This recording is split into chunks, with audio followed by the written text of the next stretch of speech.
तो हमने last video में ये डिस्कस किया था कि हमने एजम्पशन ये की थी कि इन एंट्रोपी जो है बिल्कुल बाकी स्टेट वेरिएबल्स की तरह ये भी एक स्टेट वेरिएबल है या स्टेट फंक्शन है और ये सिर्फ स्टेट ऑफ द सिस्टम पे डिपेंड कर रहा है और स्टेट किस पाथ से गुजरती है उससे ये इंडिपेंडेंट है। और इसके लिए हमने ये प्रूफ किया था, एक एक्सपेरिमेंट के थ्रू प्रूफ किया कि ये स्टेट फंक्शन है by taking any irreversible by taking a reversible process. जैसे कि हमने फ्री एक्सपेंशन के प्रोसेस को के लिए एक आइसोथर्मल रिवर्सिबल आइसोथर्मल प्रोसेस जो है वो बिल्ड किया और उसके थ्रू हमने जो एजम्पशन की थी या जो डेफिनेशन बिल्ड की थी चेंज इन एंट्रोपी के लिए, उसमें उन इक्वेशंस को इम्प्लीमेंट किया रिवर्सिबल प्रोसेस में और हम we come to know to the same result what we were expecting for the irreversible process. यानी हमारी जो चेंज इन एंट्रोपी थी वो पॉजिटिव आई या एंट्रोपी, इन अदर वर्ड्स कि एंट्रोपी जो थी वो इंक्रीज आई, जो कि हम इरिवर्सिबल फ्री एक्सपेंशन प्रोसेस के लिए कंसिडर कर रहे थे, या जो कि बाय डेफिनेशन हमने ये कहा था कि जितने भी क्लोज सिस्टम के अंदर इरिवर्सिबल प्रोसेसेस होंगे उनकी एंट्रोपी हमेशा इंक्रीज करेगी और कभी भी डिक्रीज नहीं करेगी। लेकिन जब हम ये रिवर्सिबल प्रोसेस कर रहे थे तो हमने ये बात एज्यूम की थी कि हम जो जो चेंजेस लाएंगे with in at every step, with in at every intermediate step, वो सारे प्रोसेसेस बहुत स्लो होंगे और in the end her step जो है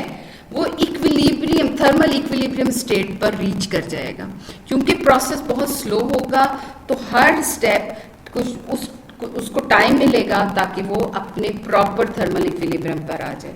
सो इसका मतलब ये है कि हम सारे प्रोसेस को from initial to final state हम बहुत छोटे छोटे छोटे छोटे स्टेप्स में डिवाइड कर रहे हैं। सो अगर हम heat energy transfer in each small step consider करेंगे तो हम डेल्टा क्यू को डी क्यू से रिप्रेजेंट करेंगे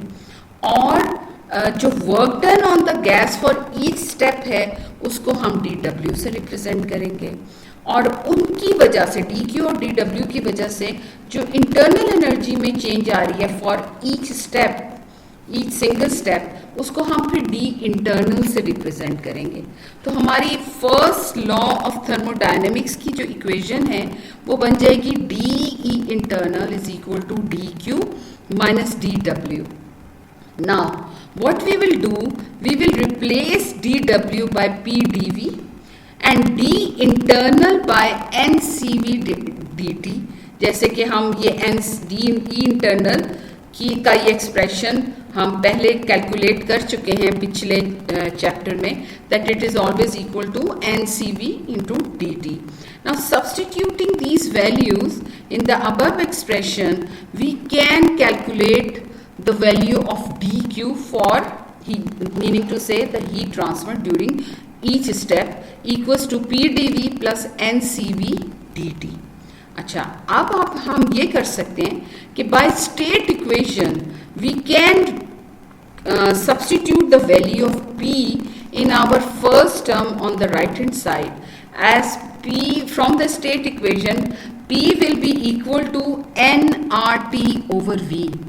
सो अगर मैं ये nRT ओवर v अपनी राइट साइड की फर्स्ट टर्म में p की जगह सब्सटीट्यूट कर दूं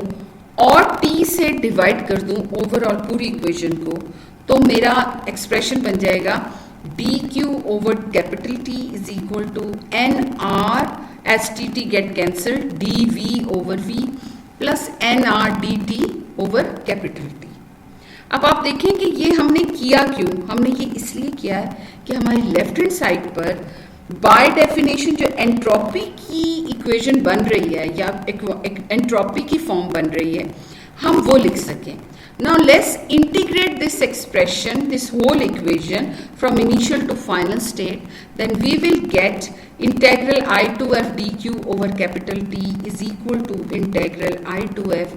nr dv over v plus integral I to f ncv dt over dt. अब ये जो लेफ्ट हैंड साइड पर हमारी टर्म आ रही है, इसको हमने डिफाइन किया हुआ था, that is this is the entropy change, that is delta S और S F minus S I. So we can write delta S as nr log of Vf over Vi. As we integrate 1 over V with respect to dV, we will get log of Vf over Vi. And when we integrate 1 over T with respect to dt, we get log of Tf over Ti. So अब आप ये देखो कि पहले हमने change in entropy को heat transfer, total heat transfer during the reversible process and the temperature which remain constant during that reversible process, उस form में डिफाइन किया था. और अब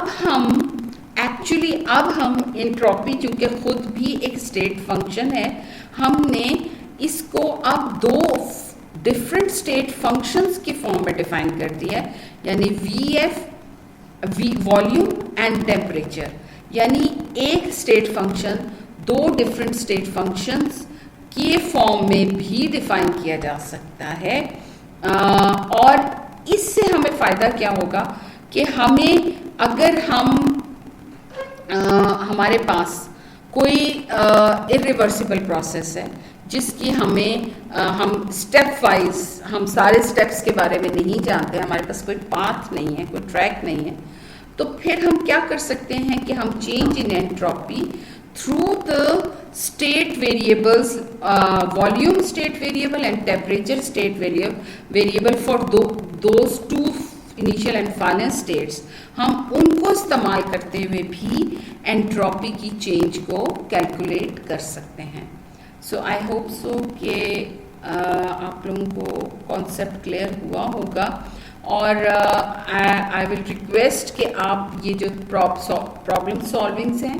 और जो चेक पॉइंट्स हैं, काइंडली जब आप इससे गो थ्रू करो तो आप